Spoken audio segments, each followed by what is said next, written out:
En fait, il y a un mec qui aime le basket. Il en parle tous les jours.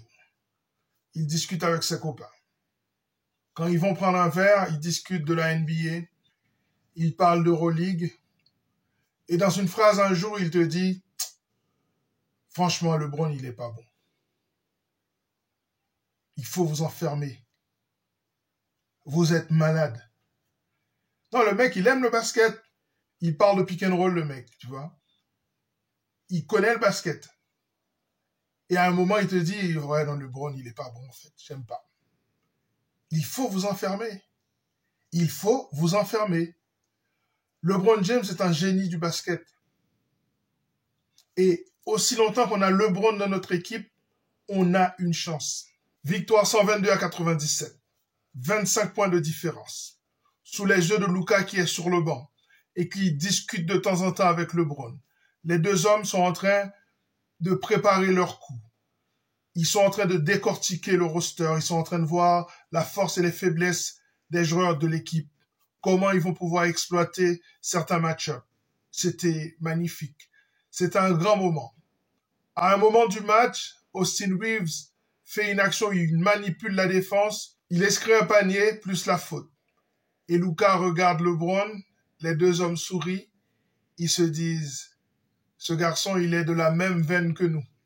Ce garçon, il est du même bois que nous. En pick and roll, il est capable de détruire une défense. Aujourd'hui, il a beaucoup essayé avec Jared Vanderbilt. Je n'aime pas trop ça. Vanderbilt est plutôt un slasher. Mais en tout état de cause, cette équipe des Lakers a un potentiel énorme. Avec Luka Doncic et un pivot, parce que je reste toujours persuadé qu'il faut un pivot titulaire, eh bien ça peut être assez extraordinaire. Nous allons analyser tout ça. Lakers tout le temps, c'est tout de suite. Step 1, wake up early, gonna rise with the sun. Step 2, get some good, some food in you. Step 3, think real hard about what you wanna be. Step 4, everybody just do your thing. Wake up, today's gonna be a good day. Wake up, today's gonna be a good day.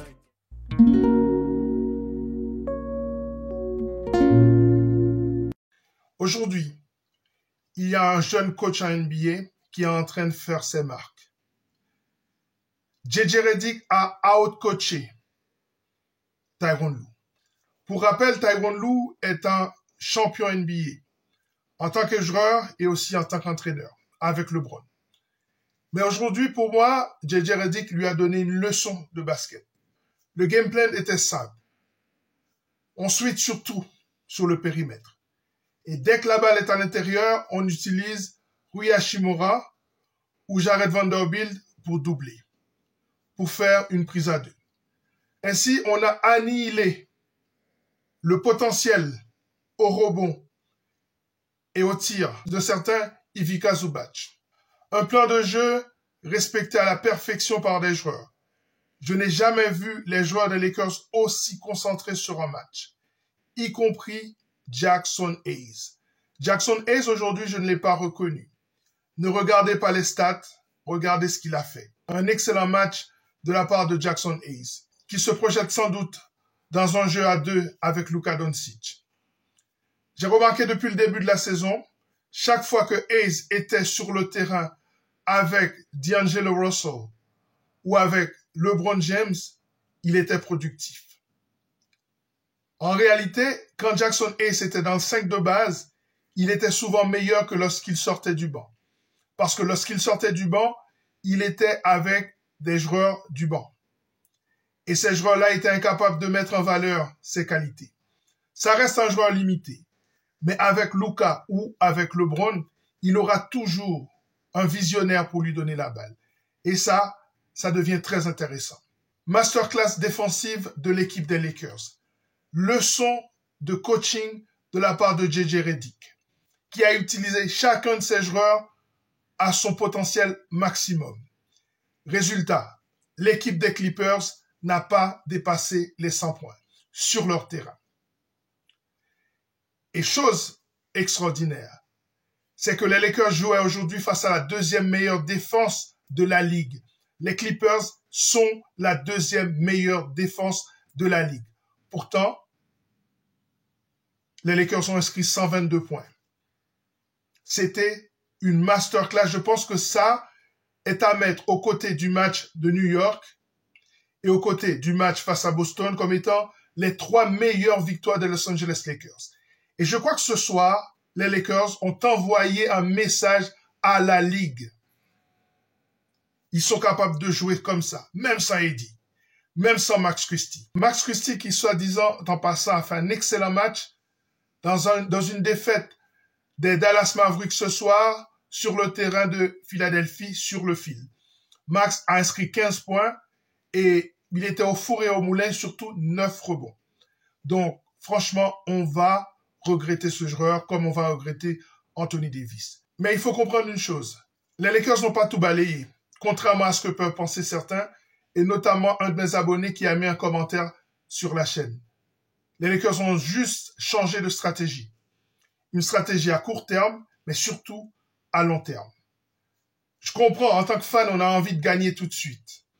Et puis surtout que LeBron est dans l'équipe, on a envie de lui donner toutes les armes possibles pour gagner tout de suite.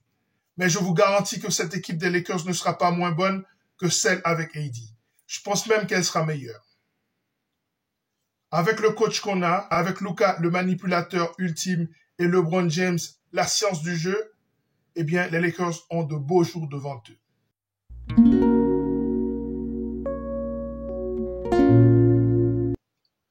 Aujourd'hui, les Lakers ont eu 2 patrons. Un patron en première mi-temps, LeBron James, masterclass absolue. Il a absolument à lui tout seul détruit tout le système défensif de la 2e défense de la Ligue. C'est absolument exceptionnel. Un patron en 2e mi-temps, Austin Reeves. Il a été exceptionnel en 2e mi-temps. Il y a eu LeBron en première mi-temps et Austin en 2e mi-temps. Et à côté de ça, Rui Hachimura dans les 2 mi-temps, qui a été le lien, à chaque fois, le Robin du Batman, qui a permis à cette équipe des Lakers de dominer les Clippers. Il n'y a rien à dire.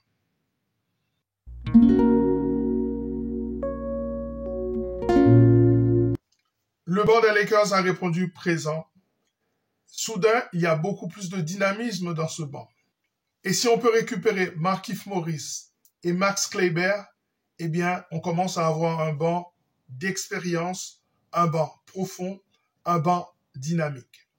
Aujourd'hui, Gabe Vincent et Dalton Knecht ont fait une excellente rentrée, une excellente sortie du banc. Gabe Vincent a rentré pas mal de shoots clutch dans ce match. On retrouve peu à peu le Gabe Vincent de Miami. Et ça c'est très intéressant.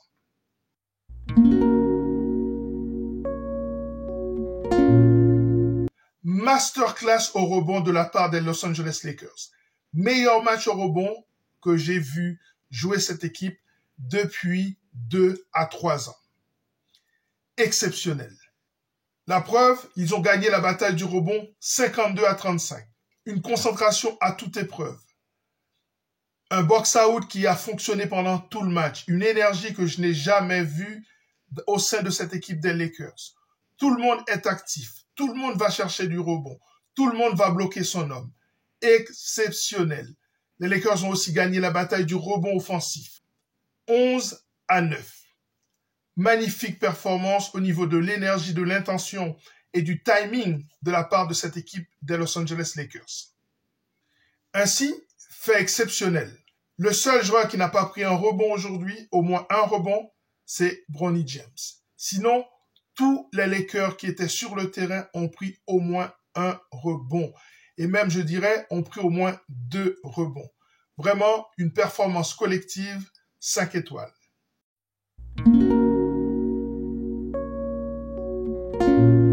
Le prochain match des Lakers, c'est face aux Warriors de Golden State. À domicile, le road trip des Lakers se termine là, où ils ont gagné 5 matchs sur 6. C'est l'un des road trips les plus fructueux qu'on a eu de cette équipe des Los Angeles Lakers, qui n'a perdu que ce match à Philadelphie, un match qui leur a échappé complètement. Prochain match donc, c'est face à Steph Curry. Les Lakers seront à domicile. Le retour peut être assez intéressant. Cependant, les Lakers ne doivent pas baisser la garde. L'équipe des Warriors sera en back-to-back, puisque demain, ils jouent face au Jazz de Utah. Ensuite, après les Warriors, ce seront les Pacers d'Indiana, qui ont perdu ce soir face à Portland. Une équipe de Portland, attention, qui est en train de gravir les échelons et qui pourrait venir jouer les troubles faits.